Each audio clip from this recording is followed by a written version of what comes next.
I have a question for you. You have been very close to people that every day is in the last days of their lives. I have been reflecting before, but during the pandemic,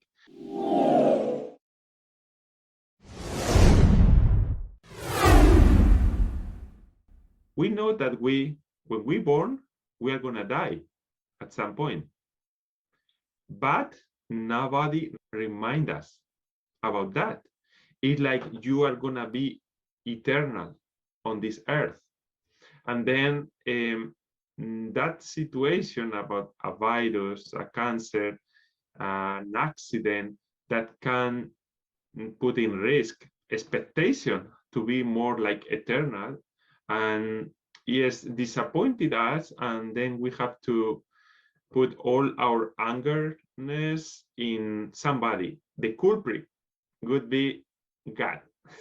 I have no faith, but when the bad things are happening to me, the culprit is God. Like the life is temporary, and the person that if I could be the principal of a Catholic school, I probably will put it the topic like every year remind the small kids that we are gonna take advantage of the time that we are on the earth, but we are temporary.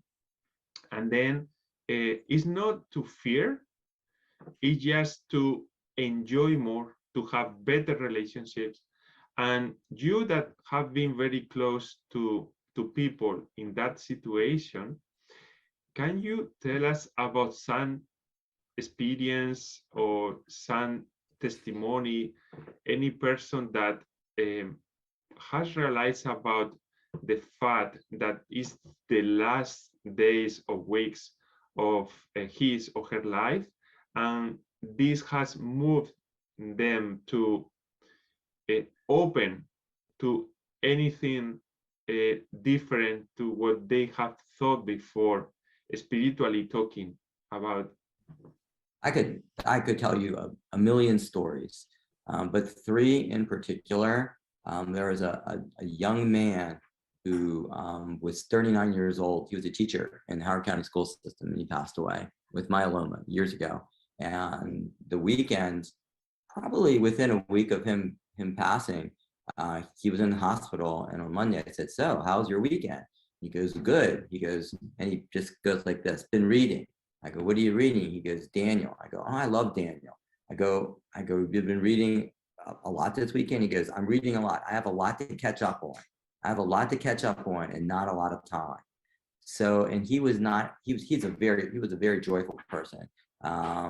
But he just realized that he needed to spend the rest of his life just building and nurturing his relationship with God. So on a different level, there was a man named Bill who passed away with lung cancer. He was in his early 60s, and we were around, and I was there, and his daughters were there, and we were sad because we were seeing him suffering. And he goes to us, "Why are you sad?" Just like that. He just like almost rebuked us, like Jesus said to Peter, "Get behind me, Satan." You said to him, "Why you are sad?" He said to me, "Why To am I you. sad?" He said to his daughters, "Why are we sad?" So he's the one that's dying of lung cancer. And then he explained, because you don't understand. I have a strong faith. I know exactly how this is going to end up. I know exactly where I'm going. I have such an intense faith in Jesus that I'm not worried at all. And then he goes, and I'm more worried for you. I'm more worried for you guys. And then he goes to me, "And I'm worried for you because you're young and you have a really hard job to do." So, and I used to hear that all the time. People of faith, they would say, they're dying and they're more worried about me and my staff because we have a hard job to do, quote unquote. So to me, that's like, and then the third one, and to me, the ultimate walk is another woman who was suffering with metastatic advanced breast cancer. And she would come in while she was getting treated in our office. She would just go and sit with people and talk to them and read to them, bring them donuts and pastries. And she was just espousing her faith to them. It was amazing. So but I have stories galore like that. People are amazing. I mean, people who really have been smitten with the Holy Spirit, they can definitely make a huge difference.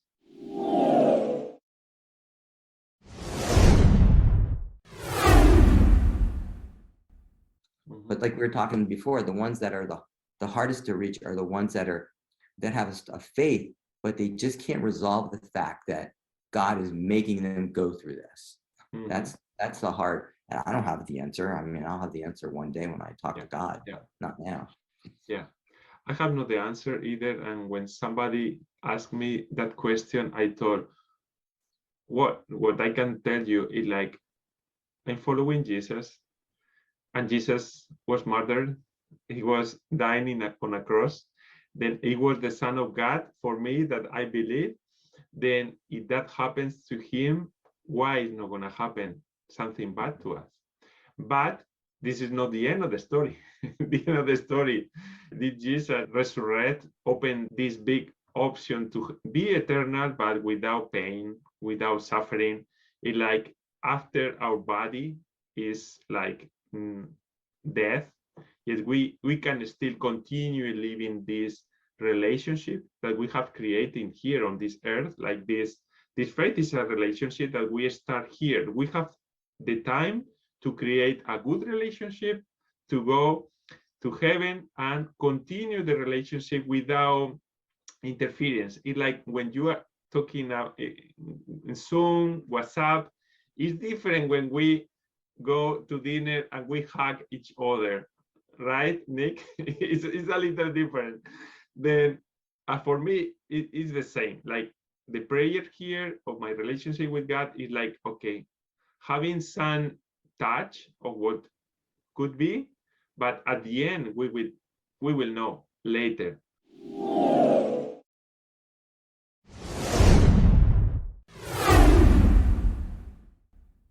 And I think part of it is just you have to embrace your journey, however it is. If it's a great journey, you have to embrace it. If it's not, you have to figure out a way to get from point A to point B.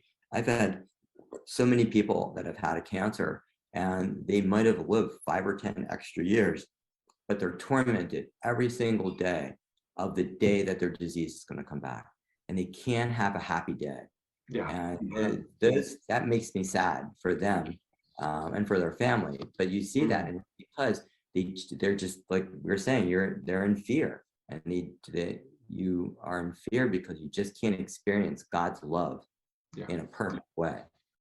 If you want to finish with a message that you want to give to people that may watch us, is in a situation that has cancer or has some relative, is taking care of some relatives, or even some professionals like you that are very good professional but has no faith, then any message that you want to give us now for people that is going to watch you?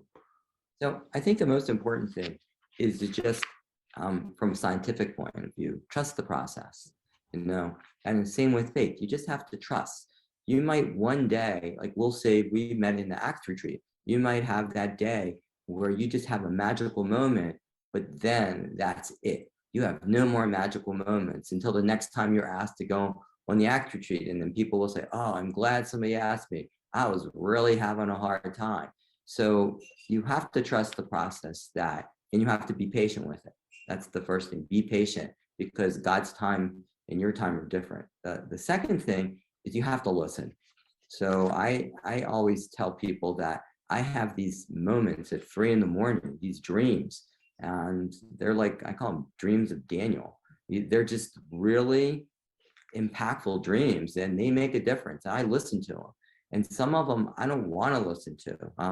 I just don't want to listen, because some of them are calling me out, like, you're doing something that's just not good. And sometimes I'll ignore it for a while. But so I think it's important. So 1, be patient. 2, you have to listen to God.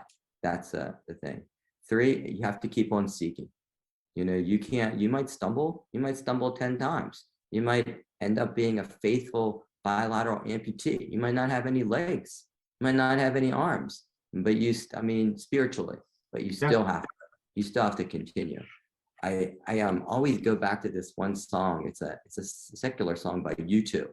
U2. I still haven't found one I'm looking for, and I looked it up today, knowing, and I was going to use this as part of my closing, because he is really searching for God, And so I'm not going to read the whole song, but this one part, it says, you broke the bonds and loosed the chains, carried the cross of my shame. Oh, my shame. You know that I believe, but I still haven't found what I'm looking for. So to me, that sums up, at least that probably sums me up. It's like, I know what to do. I know what the prize is, but we just always stumble, and we just always are sinful, and we just have to trust in God. It's like at the end, he says, he goes, loose my chains, carry the cross. You know I believe. It's like, you know I believe, but I'm still struggling to do what you want me to do. Mhm. So that's kind of how I would Very summarize. nice, very nice psalm. This is also a song, or it was? Yeah, it's a song from U2. Yeah, okay. U2, I think it's from like 1989, somewhere around there, 88. I still haven't found what I'm looking for. It's a good song. Okay, I will find it.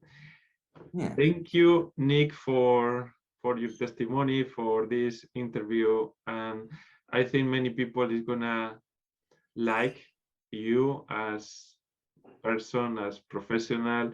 I met you, as you said, for the people that don't know, at retreat is a special spiritual retreat that we had in our parish, and we met there, and it was this connection that God gave us, and is the brotherhood that we can understand, because it's no blood, is just the faith that join us, but is a really strong relationship, and this is one of the big gifts also from the faith.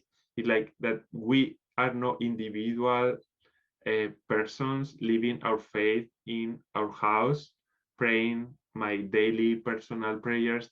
We are community, and we felt brothers and sisters, and I didn't feel that I am alone with our family in this country. Yes, I have a lot of family that God has gave me, and Nick is one of my good brothers that I have. Mhm. Well, and then to go to the next point Mhm. is, from what you have done, you have to surround yourself with people that can build you up. You know, Mm. you pray for those who you want, who you want to help you, who you want them to open their hearts up to God. But you have to surround yourself with people that can make you stronger in your faith. That's Mhm. key. Yes. Amen. That's that.